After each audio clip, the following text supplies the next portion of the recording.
You are listening to the Pimp Your Brilliance podcast, and this is episode number 36. This episode is brought to you by The Fear Guide. Learn practical steps and strategies to shut down the course of fear so that you can take action on your ideas. Get the download for free by visiting thefearguide.com. This episode is also brought to you by Visionary Journal. The Visionary Journal is a day planner, goal-setting guide, and mini vision board that helps you break down your goals into actionable steps that you can integrate into your daily life. Order your own copy by visiting visionaryjournal.co.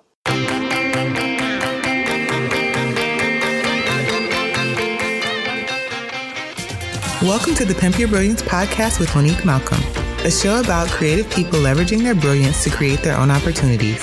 I aim to show you what's really possible when you shut down the chorus of fear and lean into your genius zone.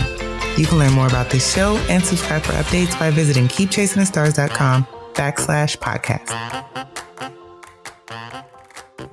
Welcome to another episode of Pimp Your Brilliance. I am your host, Monique Malcolm, and today I have another inspiring interview for you with the wonderful Kate Kenfield.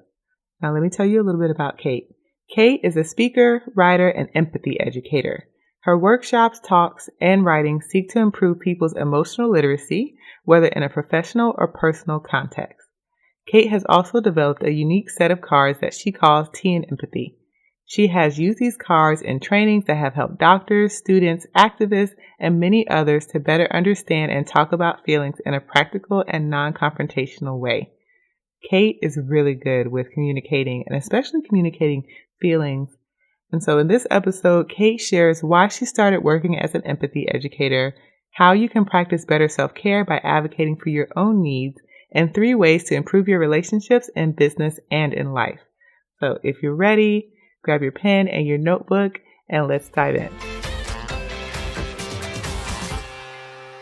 Hey, Kate, welcome to the show. Hi, Monique. I'm so happy to be here. I'm so excited to have you on the show because you are my first international, but not quite international guest. And I think this is so exciting to be able to literally interview and talk to somebody who's completely on the other side of the world, which I'll let you tell us in just a second where you are. But let's start at the top. So tell us about your business and how you make a living online. Yeah. So I'm a speaker, writer, and empathy educator. I give talks and create content around how to improve relationships, whether those are personal relationships or workplace relationships, using better communication skills and in improving specifically empathy. And also a lot of my work focuses around self-care. Awesome. And where are you located currently? I live in Melbourne, Australia, but I'm from Northern California originally. So guys, see that? How cool is that? We are interviewing Kate all the way in Australia, which I just feel so excited about that. But let's talk about some of your work with empathy. So take us back to the beginning, because I don't feel like this is just a path that you just stumble into. So how did you get started? How did this become a thing? Well, I've had a bit of an unusual career path. So I've been doing public speaking work for about 11 years now, and most of my career was spent doing sex and relationships education for adults, which I started doing when I was an undergrad. And I was teaching about healthy relationships and sexual health, and I would occasionally teach about empathy as a component of healthy relationships. But a few years ago, I had a bit of a sea change in my career. And now the majority of what I teach is specifically about empathy and self-care. And that really had to do with a personal change in my personal life and in my experience of my health. That was something that quite surprised me. And it took my career in some really kind of interesting directions. And there's kind of an interesting backstory around that, if you'd like me to tell that. I do. We want to hear the whole story. Yeah. So go ahead. Yeah. So I guess this was in the end of 2013, beginning of 2014. My work up to that point had been entirely in the sexual health and relationships education space. In my own life, I started experiencing chronic migraines. I'd always had migraines, but I was getting them maybe once or twice a month up until that point. And then very suddenly, I was getting them every single day. And that just changed everything in my life. And if you're unfamiliar with what migraines look like, it's not just a headache. That's something that often people who get migraines will say, that it's that intense head pain, but it's often accompanied with nausea and sensitivity to everything in the environment. And it made it so that I found it very difficult to work and sometimes couldn't leave my apartment. And this affected, every aspect of my life and really became a disability. And I was getting fantastic medical care, but it took my medical team quite a long time to figure out exactly how to treat my chronic migraines. And while this was happening, there was a great deal of loss and grief that I was experiencing with the facets of life that I wasn't able to access anymore because of how much pain I was experiencing and how much less I was able to do. And this affected my personal relationships a lot. And how people respond to other people's life challenges is often something that we're not taught how to do well. Mm-hmm. I think most of us can relate to this. Like when we have a rough time, when we go through a loss, like when we experience grief, when we have a loss of a loved one, when we go through significant illness, or when we have a major breakup, anything like that, when we seek support, often the support that we get isn't always what we need, because I think we're not taught how to support other people. And I was noticing that the people in my life who were amazing human beings who loved me so much were often doing things that were actually creating more disconnection rather than connection with me. Mm-hmm. And one of the things that I was getting a lot of was unsolicited advice about how I should be better managing my migraines, or what things that I should try. And most of these things were things I had already investigated, and my medical team and I had already evaluated as things that either didn't work or weren't applicable to me. There was a lot of cliches about, it'll all work out. You'll figure it out eventually. I'm sure this will all work out eventually. There must be some higher pain. And, all of that is kind of placating and it's not actually empathy. And that was all I really wanted from people, was just to be heard and listened to and understood. And that was something that I noticed that people weren't really skilled in doing. Mm-hmm. And it was something that I needed. So it was, it made me think from the perspective of someone who had taught people about healthy relationships and how to communicate in relationships. What was the skill gap here? Because it certainly wasn't a care gap. I knew these people loved me and wanted to support me. What was missing here? And I realized that it was this skill set around empathy and how to show up for people's pain. I came up with this idea for an empathy workshop in my home, and I called it Tea and Empathy. And the basis of this workshop was to invite people into my home to have tea and just kind of have a casual environment, and then to have an activity where people could get an experience of receiving empathy around something that they were finding stressful or upsetting in their lives, as well as practice giving empathy. So there was no unsolicited advice allowed, no cliches allowed. It was just about sitting with those feelings and being present for that and listening. And so I did that in my apartment, because I was at this point in my challenges with my migraines. I was struggling to leave my apartment, and people loved it. The feedback that I got after my first Tea and Empathy party was that they asked when I was going to do it again. And so I kept running these Tea and Empathy parties for about 1.5 years while I figured out what I needed to do to manage my chronic migraines better. And then after that, I started running publicly. And since then, I've been doing that training and other empathy trainings now in, I think, 4 countries I've done them in. Oh, that's super exciting. I think, I'm starting to notice this trend in the last few episodes that I've done, where people have expressed similar things, where they're going through difficult times and trying to figure out how to navigate that in both like their business and their personal life, and particularly on the business side, just the difficulties around what happens emotionally when your life is going off the rails and you're looking on social media and it seems like everybody else is just living their lives and it's fine and they're launching things and they're hitting all their goals and they're just living their best life, and you're just sitting here like, this sucks and everything sucks and I just feel so bad.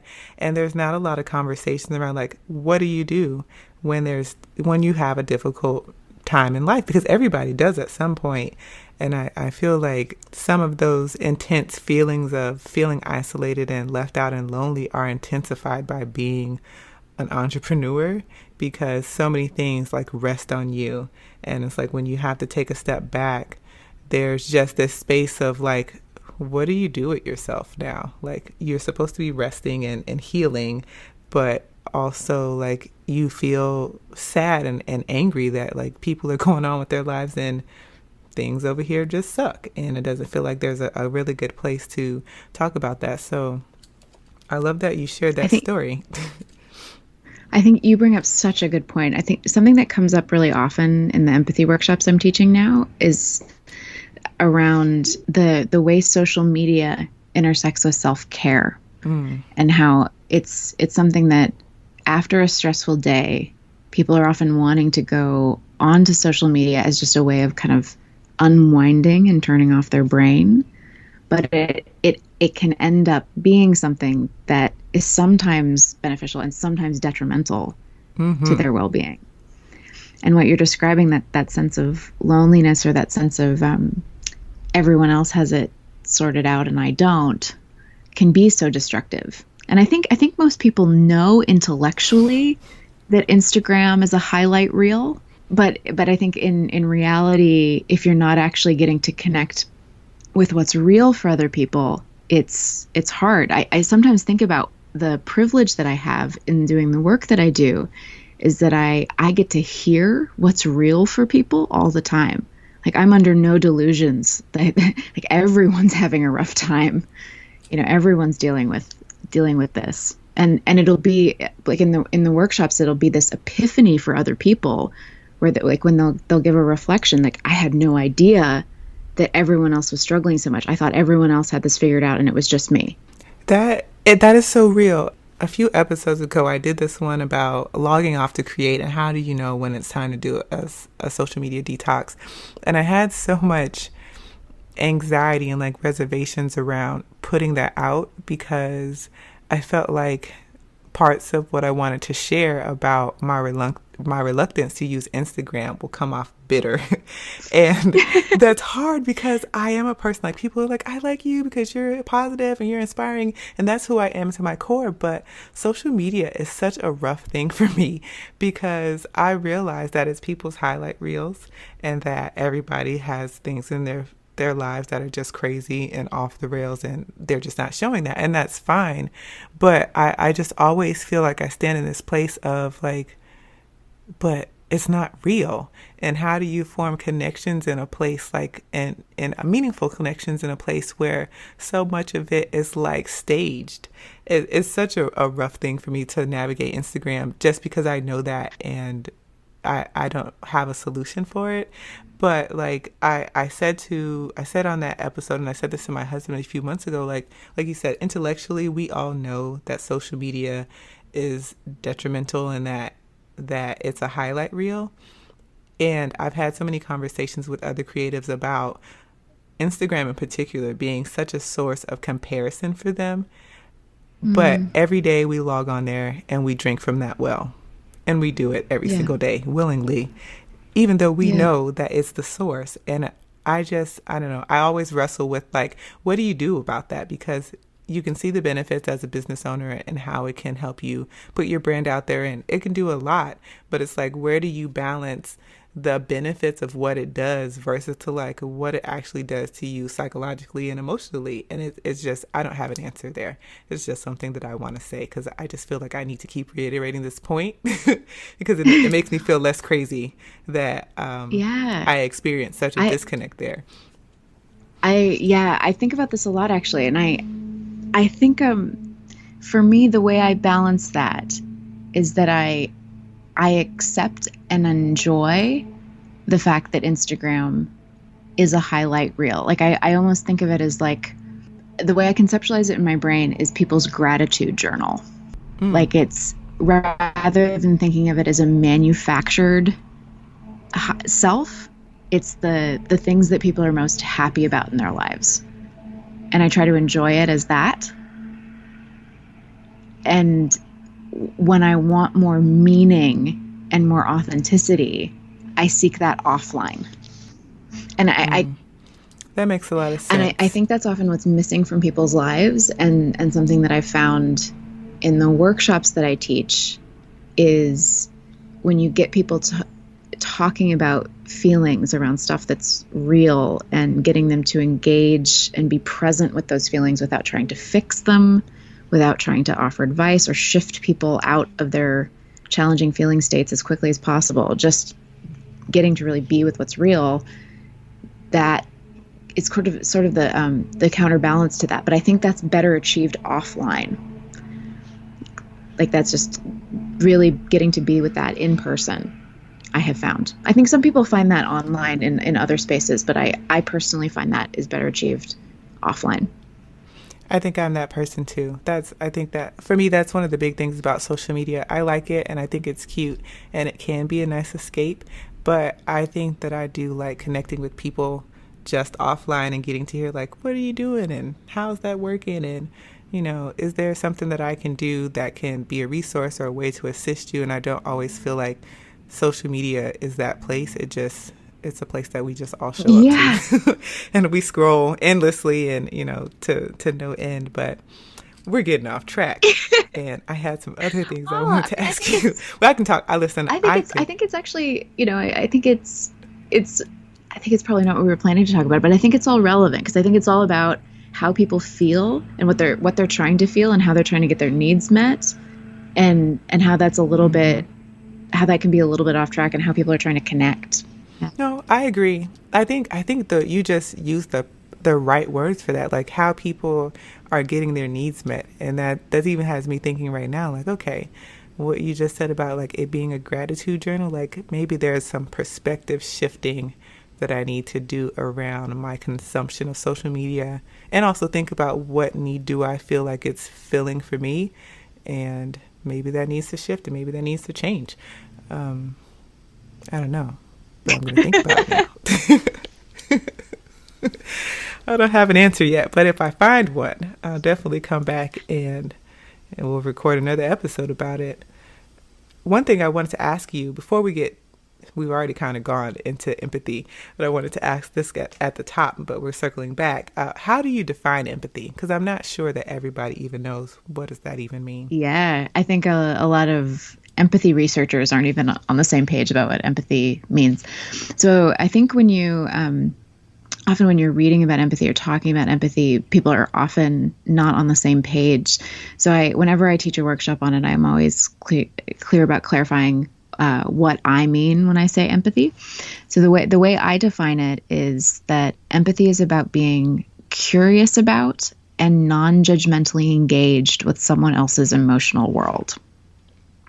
I find that to be the most useful definition of empathy in terms of actually practicing it in a way that is helpful and meaningful for improving relationships.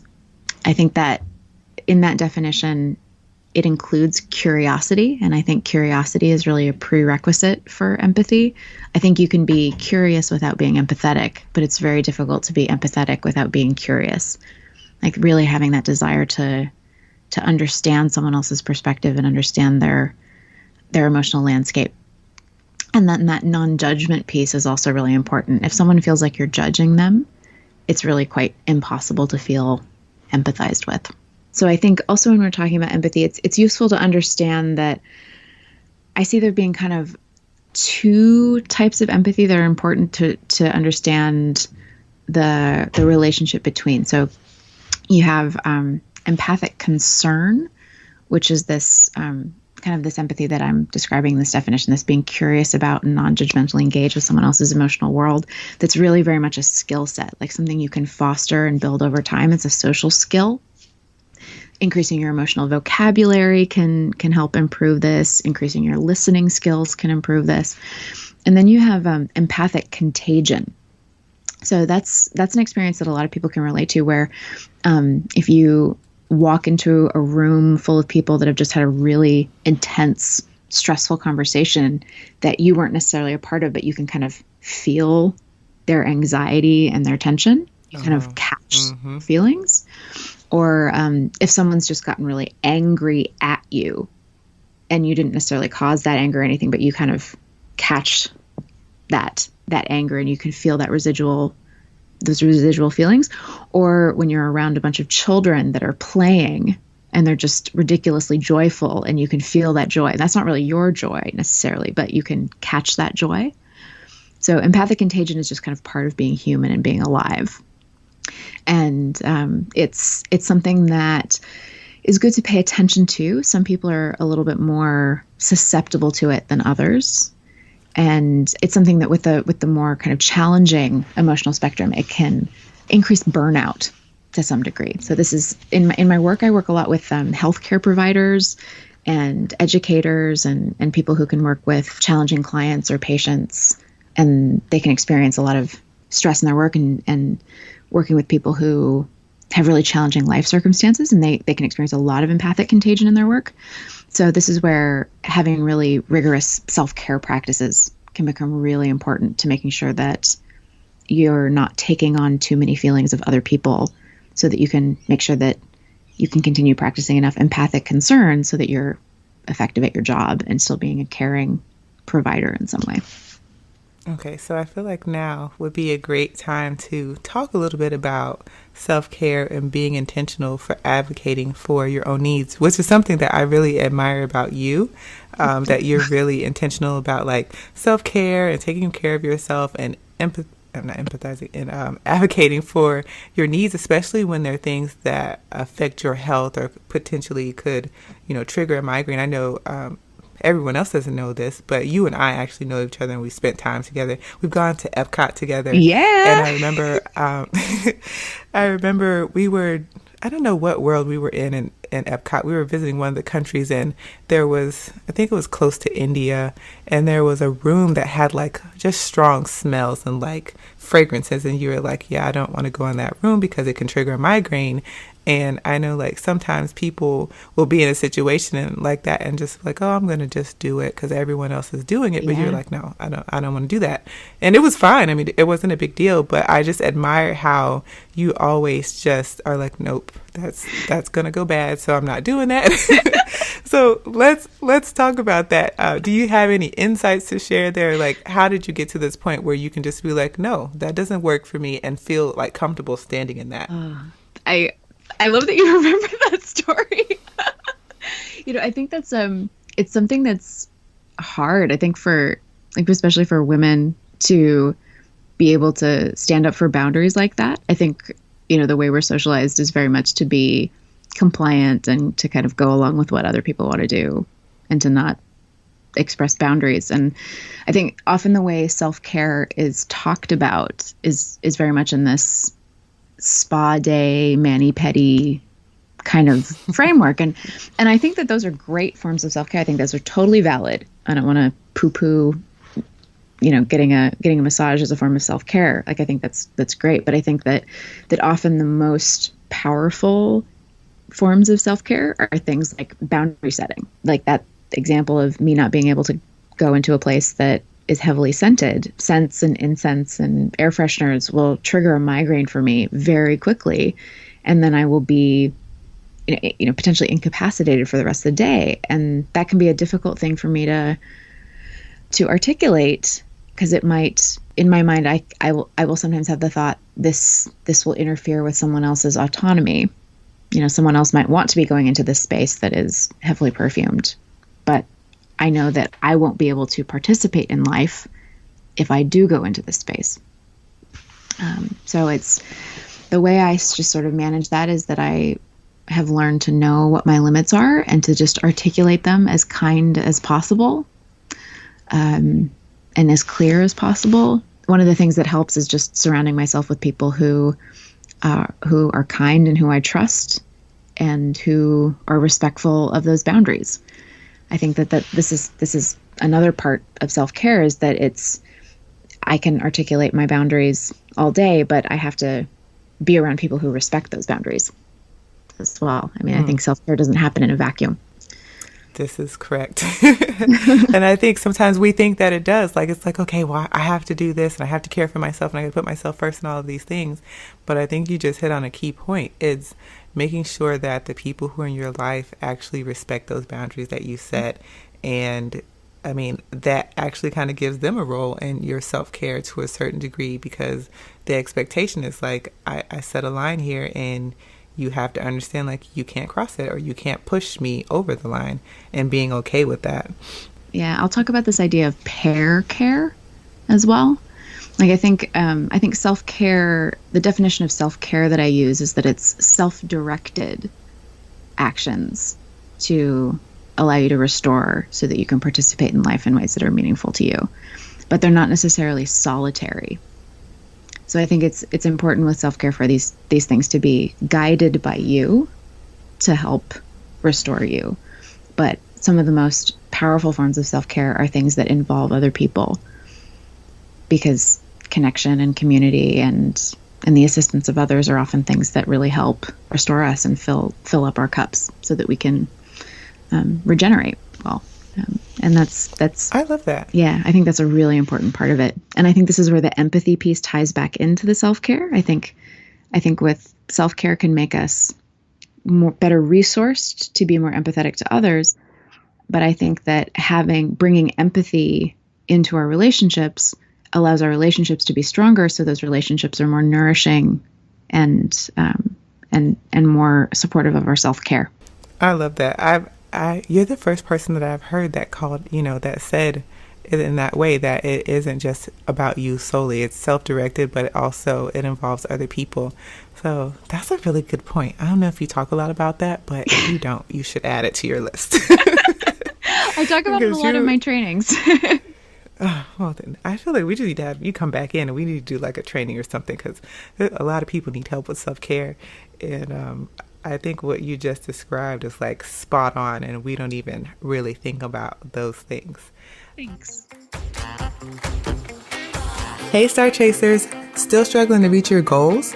The Visionary Journal is a goal-setting system encompassing everything you need to successfully achieve your goals.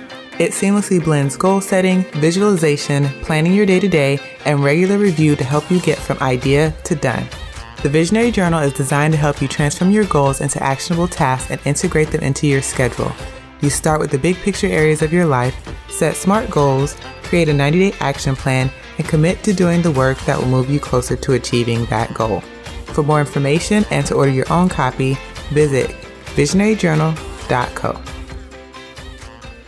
I want to switch gears just a bit, because I want to ask you about some things like that involve running your businesses. Specifically, like, what are some of your challenges? Especially, what are your challenges now that you've left the U.S. and like you're international now? If you have any that you want to share. Oh, yeah. What are my challenges? I have boring challenges, like dealing with taxes. Because I pay taxes in 2 countries. That's boring, but that's a challenge. I think one of my challenges, I think, is knowing when to, I think this is something that a lot of entrepreneurs experience, is when to do something yourself versus when to hand it off to somebody who's more of an expert.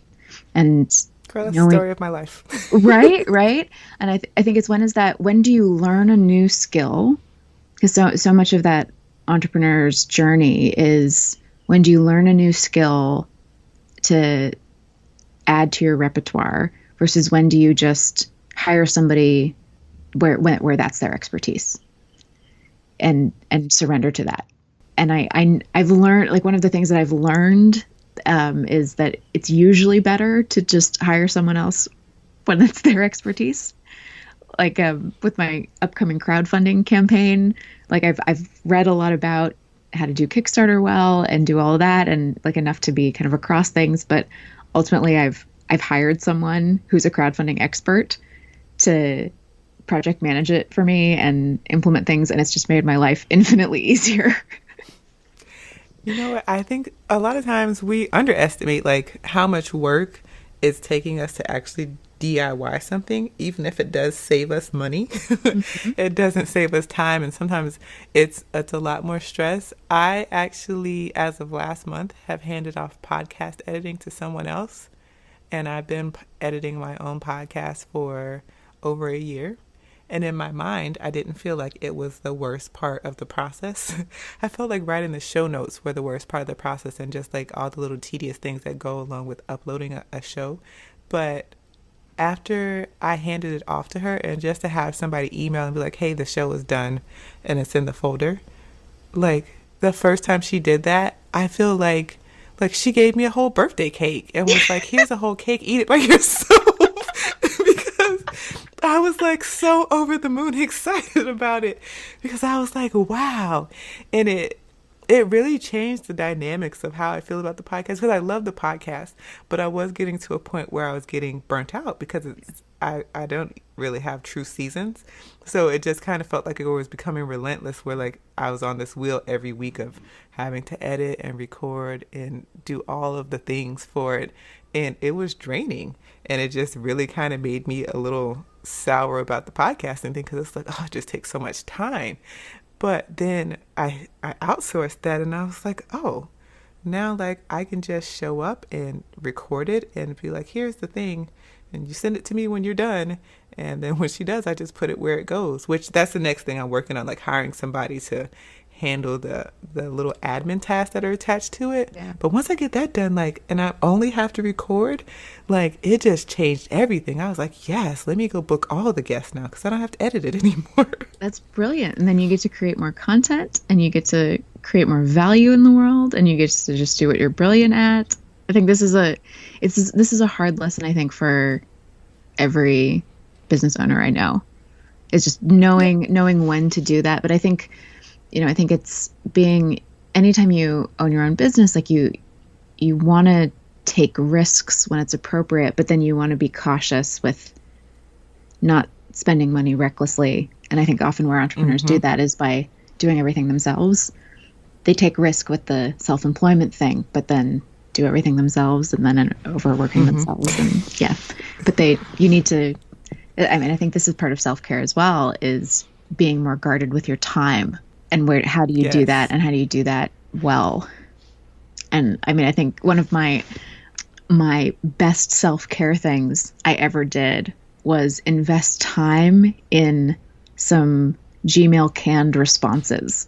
Yes. Like with my, yes. because there are certain emails that, like unsolicited emails that I'll get from strangers that are just the same ones over and over again. And I just crafted some useful canned responses that I can send out that have saved me days of time. And that's one of my forms of self-care. And that's a super smart form of self-care. So if you don't know what a canned response is, it's basically like it's in your email. You have to turn it on in Gmail in the settings, but they're like pre-crafted emails that are in the little composer, and you click it, and like one could be like turning down collaboration ideas, and that's what you title it, and you click it and it fills in the subject line and it puts in whatever blurb is there, and then you just send the email off and you don't have to keep typing the same responses over and over again. It's super smart. That's actually how I alert people to when their show episodes are ready to go live. Like there's a few things that I have to tweak for each show, but I don't have time to type that up every single time. So I just saved it as a canned response. Yeah, that's brilliant. It's brilliant.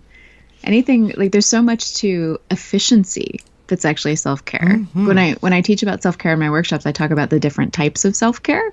And one of the types that I talk about is adulting, things that are adulting self-care. These things that are a little bit unglamorous, but actually necessary to being able to participate in life in ways that are meaningful to you. And they're often these efficiency things like that, like a Google canned response thing, or like for me, having my Google Calendar really well maintained and keeping everything organized in there. Because I'm one of those people that just, if it's not in my calendar, it doesn't happen. And same. My friends know that when they send me a calendar invite, it's like a present. They sent you the birthday cake, the calendar invite. Exactly. They know that's like, oh, swoon. Oh, and you have the location already in it. Dreamy. I love that. I love how we all have like our little things. Yeah, exactly. They're just like little quirky things that we love. I love that so much. Just like having those quirky things, I think that's part of the self-care piece too, is that it's taught, it's often talked about as though it's this one size fits all thing. You know, that everybody should be taking a yoga class and that's what self-care is, or, you know, and people, but it really is such a bespoke thing, the things that work for you that are going to refill your cup, when it's so incredibly unique, the things that nourish people. And it can be sometimes a little embarrassing. Like I'll do an exercise in my workshops where I have people write kind of embarrassing, guilty pleasure self-care that they do on a Post-it. And I have them put it in a little bag, and then we mix them up and then read them out. It's hilarious, the things that people do. And it's wonderful. It's absolutely wonderful to see the things that people do. But often just like a little bit embarrassing and silly, but it's great. It makes me really happy. Do you have an example of one that like is just so funny that you always like think about? Oh gosh. I mean, sometimes it'll be like really sweet. Like, I was teaching a group of dentistry students, and you know, they all seem like quite kind of buttoned up, serious, intellectual students, and one of them admitted, you know, anonymously to singing Disney songs by themselves in the shower. You know, and somebody in another workshop said that one of their self-care things was like watching those pimple popper videos on YouTube. Oh my gosh. Oh, I can't do it. I know, but it's like things like this. It's like, hey, not my jam, but no judgment. You know, whatever does it for you. One of my guilty pleasures that I just actually love. I don't spend a ton of time on YouTube because it can just be a mess. I love watching the BuzzFeed Try Guys because I just find them to be so hilarious. But they used to do this thing where they would try different international foods. And some of them, there's this one, I can't even say the word. It's like schlostroming. It's like a pickled herring in a can. It's just so bad. I'm going to link to this video in the show notes. And like, if I'm having a bad day, I watch that video and there has never been a time that I have not laughed myself to tears, because it's the reactions to it. It looks gross. And like the way that they reacted to then they were supposed to eat it was just like hilarious. And there's like this one guy who's like trying to eat it and he's like gagging his way through it. And every time I see it, like I lose it. And I just laugh myself to, I think it's the funniest thing. And so I just love all of their like international food tasting things, because it's so funny to me. Like, especially I'm a person who's like a super picky eater. So I couldn't do it, but I feel very tickled by watching other people do it. But that's like one of my favorite things to do. And then my other favorite thing is what I call a secret lunch. And a secret lunch is when I go during the times that my son and my husband are at work, I go and I eat a lunch somewhere secretly. And I eat, like, sometimes I eat secret sushi, and they're like, did you really go to the sushi place without us? And I'm like, I did. I did go get secret sushi today. It's like my best favorite thing ever, because sometimes like I don't want to negotiate what we're going to have for lunch or dinner. Like, I just want to eat what I want to eat. So at least like once every couple of weeks, I just go to whatever place and eat like secret tacos or secret Thai food, whatever I'm feeling that day. Like, I eat it. And sometimes I eat it for like an entire week straight and I don't even feel bad about it. I love that. I love that so much. Can I tell you my guilty pleasure self-care that I've been doing? So I've been, a couple friends of mine introduced me to a Netflix reality show that I've become slightly obsessed with. I don't watch a ton of TV, but I like TV. And normally I'm not super into reality TV that's overly judgmental, but like I just wanted something that was a bit lighthearted and escapist. And a friend of mine just suggested the perfect thing. It's a Japanese reality show that's a little bit like Big Brother, and it's called Terrace House. And it's like these 6 people that live in this beautiful house, and it's so wholesome. It's just ridiculous. It's so sweet.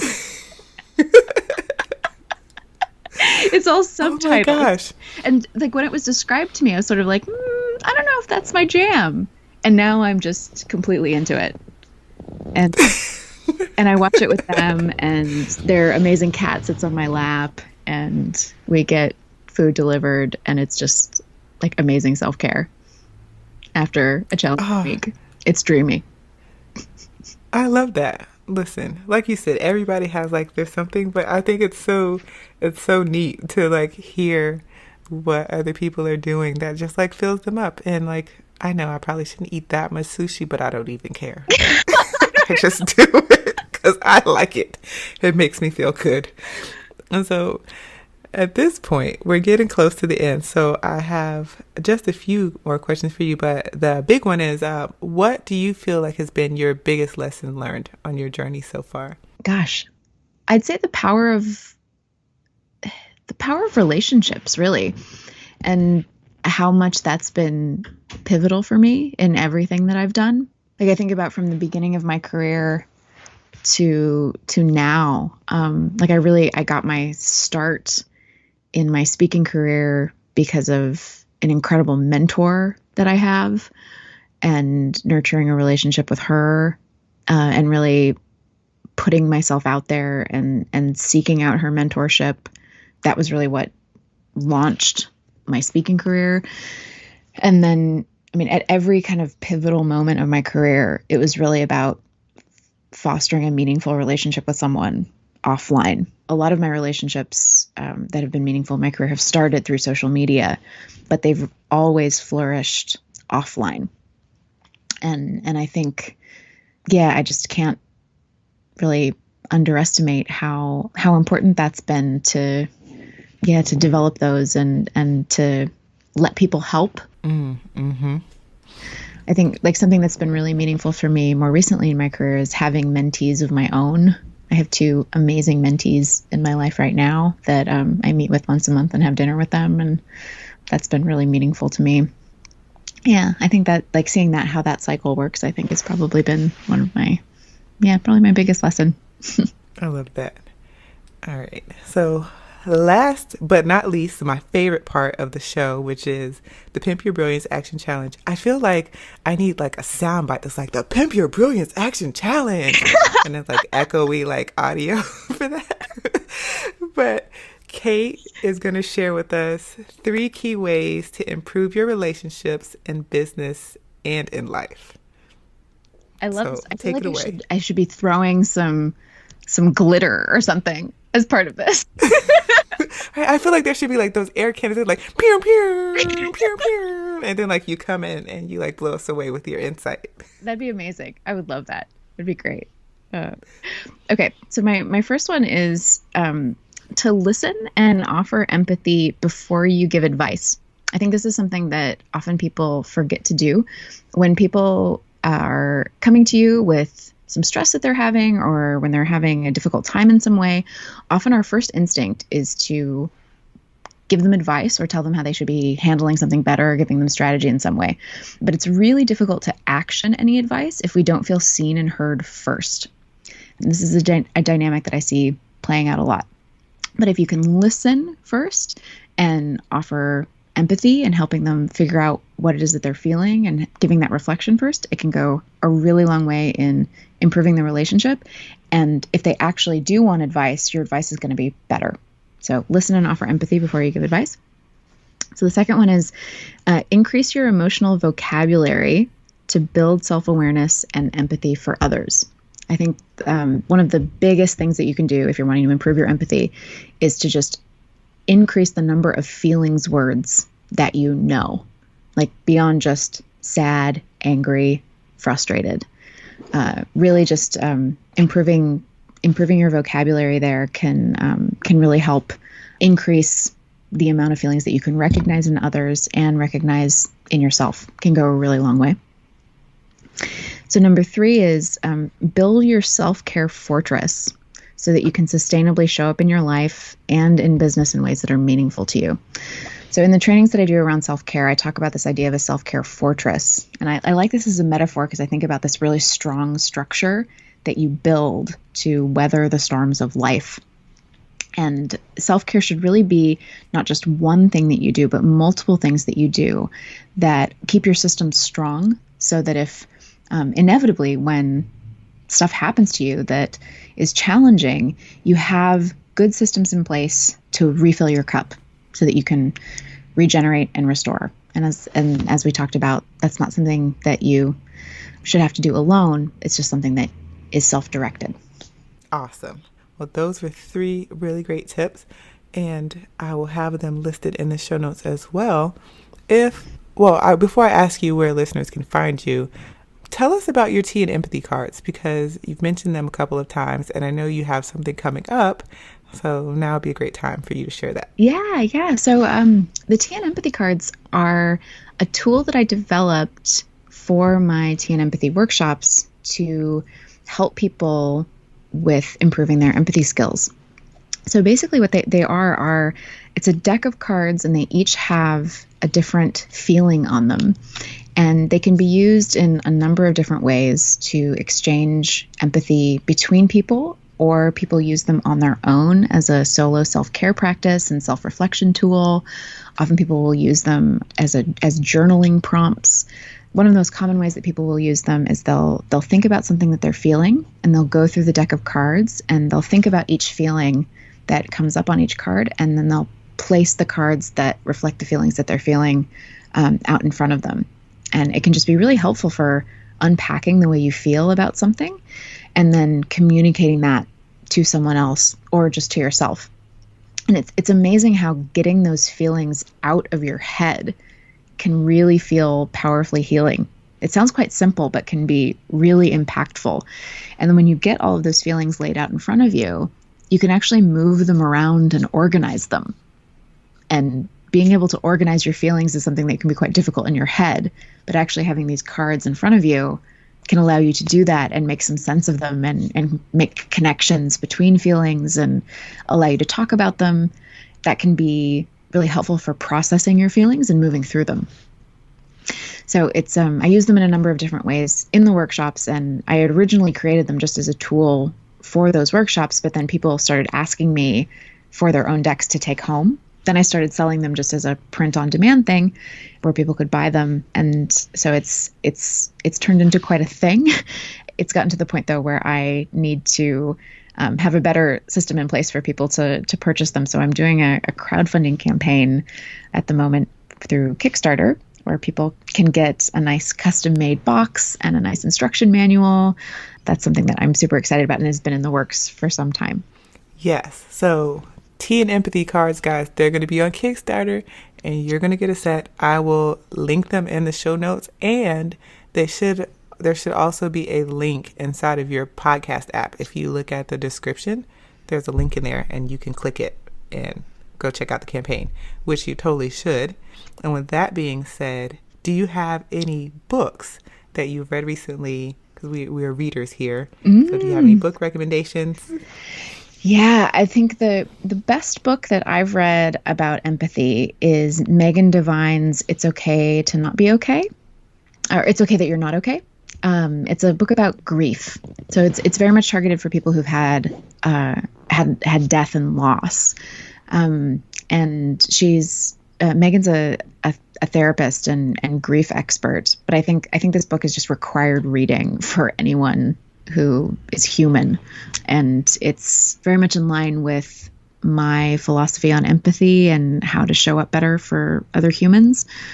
It's a really powerful read and beautifully written, and I think just very helpful for knowing how to support people better in our lives. Awesome. So that'll be in the show notes as well. And then if people want to find you online, how will they get in contact with you? Yeah, so you can find me at katekenfield.com. And there's more info about the Tea and Empathy cards at teaandempathy.org. And then I'm also on Twitter and Instagram at Kate Kenfield. Awesome. All right. So there you guys have it.